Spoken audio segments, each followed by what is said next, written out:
Polres Kebumen menetapkan satu tersangka dalam kasus dugaan penipuan investasi bodong berkedok perusahaan bernama New World Sport. Tersangka perempuan berinisial N, 29 tahun, karyawan swasta asal Kelirong, hanya bisa menundukkan kepala saat dihadirkan di depan awak media saat konferensi pers. Didampingi Kasat Reskrim AKP Dwi Atma Yofi Wirabrata, Kapolres membeberkan hasil penyidikan yang mengarah pada praktik perhimpunan dana tanpa legalitas dan janji keuntungan tak wajar.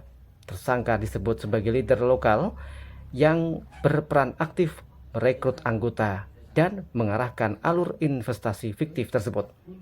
Banyaknya korban tak lepas dari cara meyakinkan N kepada para calon anggota. Tersangka menyebutkan perusahaan tersebut akan mendatangkan keuntungan yang besar bagi para anggotanya, hampir 2,5 miliar. Kasus ini bermula dari laporan anggota tersebut yang tidak lagi dapat menarik dana keuntungan maupun modal sejak 6 November 2025. Modus yang digunakan tersangka terbilang klasik, menjanjikan keuntungan besar dalam waktu singkat. Tersangka mengajak calon investor melalui acara pertemuan hingga tasyakuran kenaikan level keanggotaan. Dalam penyidikan, tersangka mengaku mengenal perusahaan tersebut sejak masih bekerja sebagai TKW di Taiwan ketika ia menemukan tautan grup tersebut melalui pencarian Google. Merasa mendapat penghasilan lebih besar, tersangka memutuskan pulang ke Indonesia pada Juli 2025 dan mulai aktif merekrut anggota. Dalam waktu singkat, ia memiliki ribuan anggota dan membuka kantor di Kebumen pada 7 September 2025. Kita harus cerdas dalam berinvestasi. Khususnya kita harus betul-betul berpikir apabila ada ajakan untuk melakukan investasi, cek keabsahan atau legalitas dari investasi tersebut. Kita bisa melakukan uji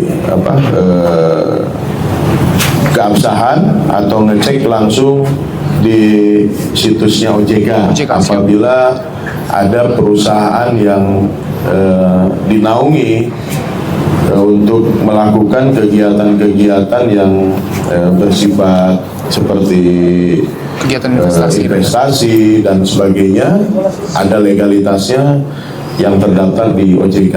Namun demikian, masyarakat untuk tetap waspada terhadap modus-modus siasat untuk menipu kita, ya.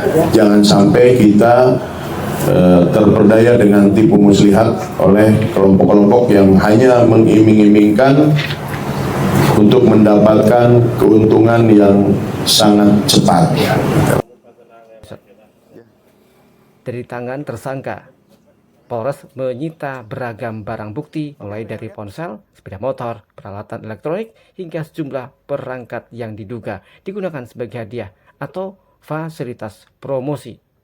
Total kerugian korban ditaksir mencapai 2,5 miliar rupiah dengan jumlah korban mencapai 1.000 orang. Tersangka dijerat pasal 378 KUHP tentang penipuan dengan ancaman pidana penjara maksimal 4 tahun. Polisi menegaskan akan terus menelusuri kemungkinan adanya jaringan atau pelaku lain yang berperan di balik sistem aplikasi tersebut.